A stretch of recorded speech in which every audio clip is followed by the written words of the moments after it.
how's it going? I'm Zero. I'm DK. And I'm Rizzo, and today on Anime Reaction, we watched the 16th episode of Bungou Stray Dogs.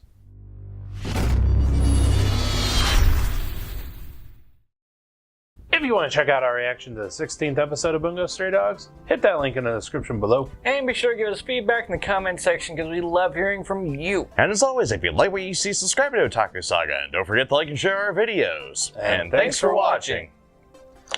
Oh my god, this was amazing.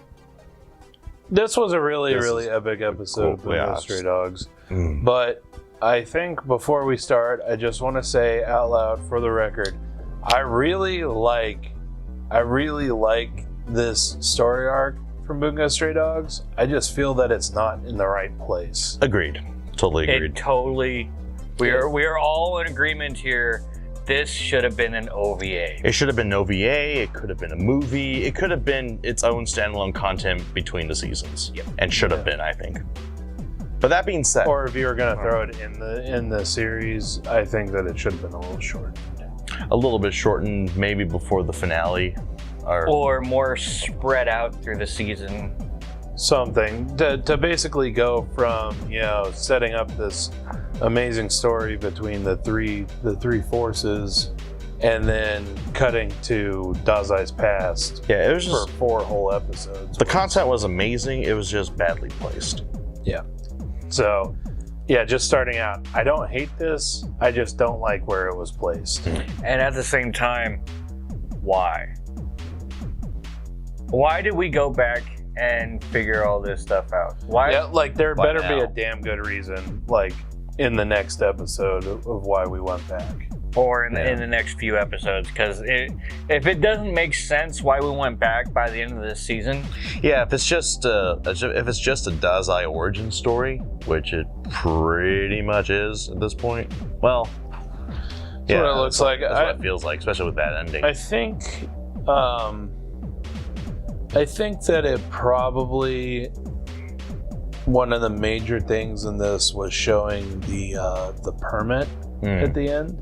Which is like huge. It seems like a little thing, but given how hard it is to get one of these permits in this universe, it is a really big thing.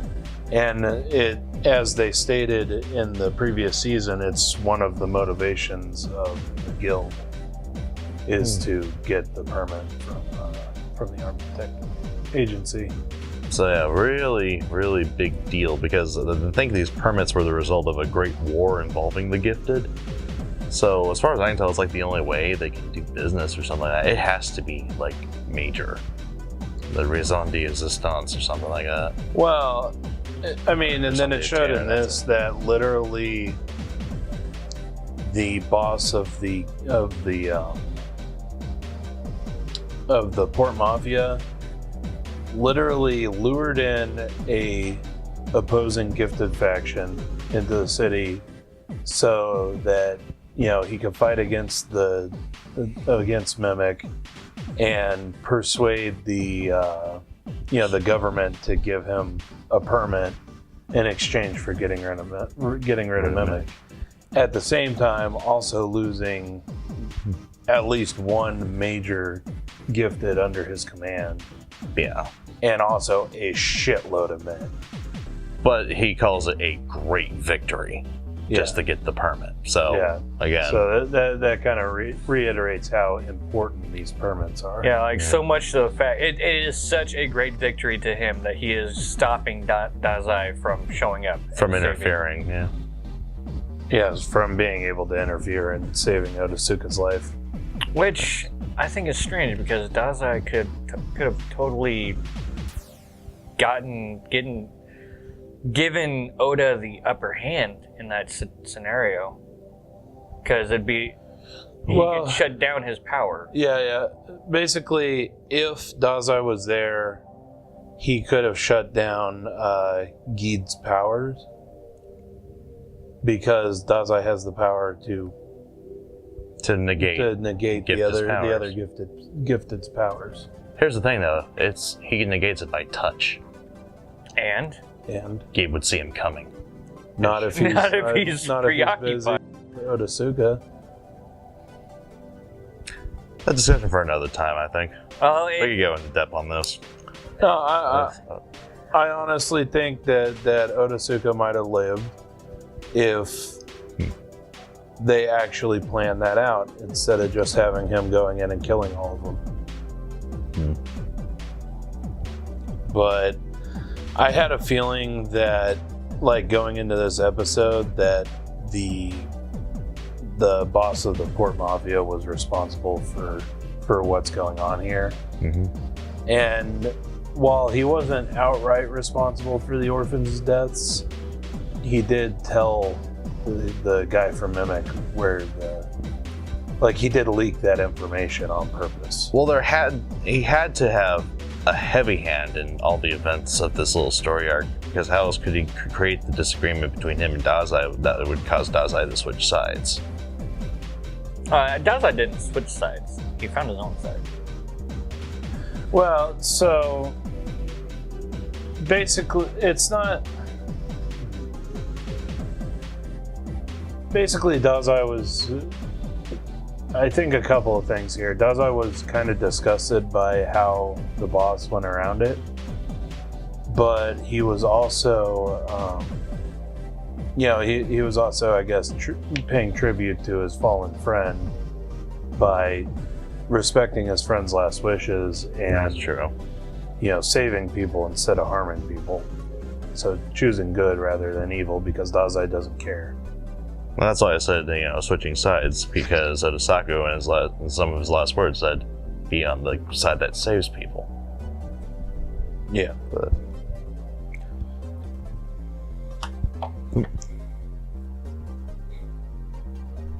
Sorry. Go on. no. I didn't That's have much to say. Yeah. Hang Yeah. on. We're going to have to cut that out then.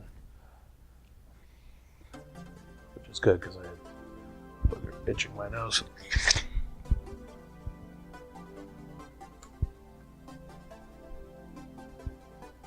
But, yeah, I mean, this episode was kind of fucked up. Like in a way. Like I had a feeling that the, like I said, that the boss of the Port Mafia had a major role in what happened. Yeah. I actually, kind of halfway through the episode, I was thinking that it was actually the Port Mafia that killed the kids, and they just blamed it on Mimic. But as it turned out, it was just that they told Mimic that the kids were there. And Mimic did it themselves. I feel that they should have gone with the route of The Port Mafia. the Port Mafia actually doing it, but maybe that would have been a little too fucked up.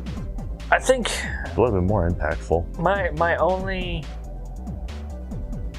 only gripe with this, I mean, it was epic, absolutely epic. Oda's fight with Geed, it was beautiful, absolutely amazing, They had glorious visuals. and at the same time, Sorry. Go ahead.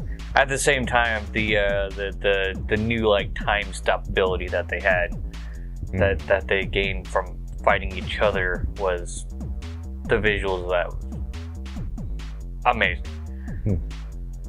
But yeah, I just don't see, like, Mimic is done. Yeah. Don't see him coming back. No, they're all dead. Yeah, Yeah, they're all Like, dead. they're straight up, they're all dead. Yeah. Oda wiped the floor with them. They're all gone. And I think that's my biggest gripe here is this backstory. It's introduced Oda as, it's introduced Oda, introduced Mimic, introduced the idea of having gifts fight against each other, and because of that, evolving themselves. The Right, what do they call it? Hermit and Engo. That's it. Yeah. And then, like, yeah, So I kills. think the gifts thing is going to come back. Yeah, the singularity of The the permit ability, thing sure. is important. We might see Ongo again, but honestly, I'm not sure because they haven't really said anything about the the gifted division in the present.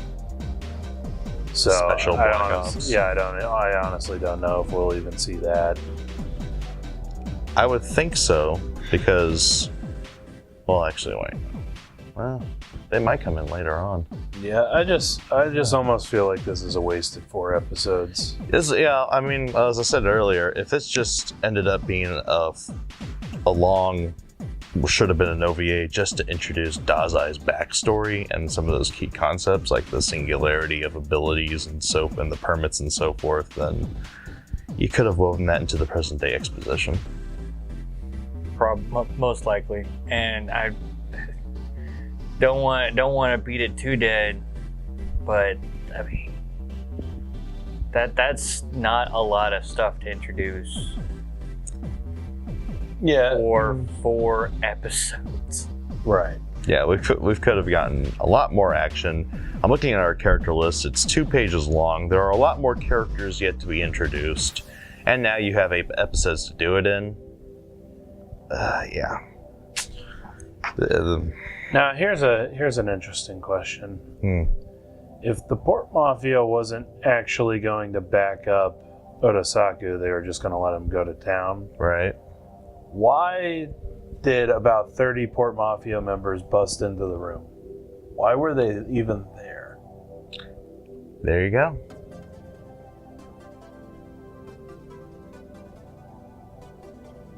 Did they just bust in to show that new ability that they got from fighting each other?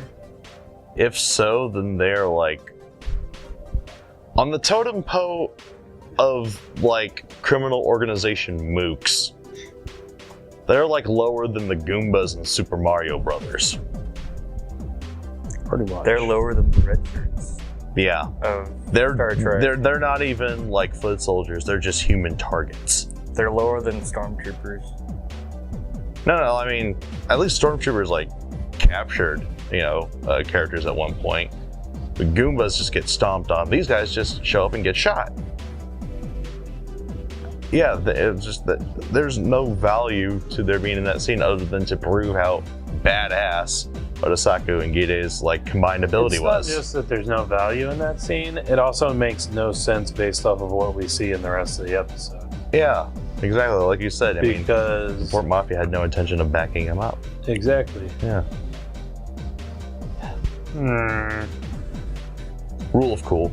Yeah. It's like at that point, but with the introduction of those new troops, yeah, I thought Dazai would be there. But obviously that wasn't the case, because if Dazai was there, this would be hands down done, and Oda would live. Well, as Rampo said in the episode, if you go there, you will die. Damn it, Rampo. Why do you always have to be right? Anyway. Now that we beat this horse enough. Yeah. Let us know what you thought of this anime and what you thought of our reaction in the comment section below. Yeah, thumbs up if you like it. Thumbs down if you don't. But that's going to do it for this episode of Anime Reaction. As always, I'm DK. I'm Zero. And I'm Rizzo. See you next time. And click on my face if you want to see our talk show, Otaku Saga Talks. Click on my face if you want to see Otaku Saga Gaming, our gaming channel. And go ahead and click on the waifu to subscribe and check out our new and improved Patreon page.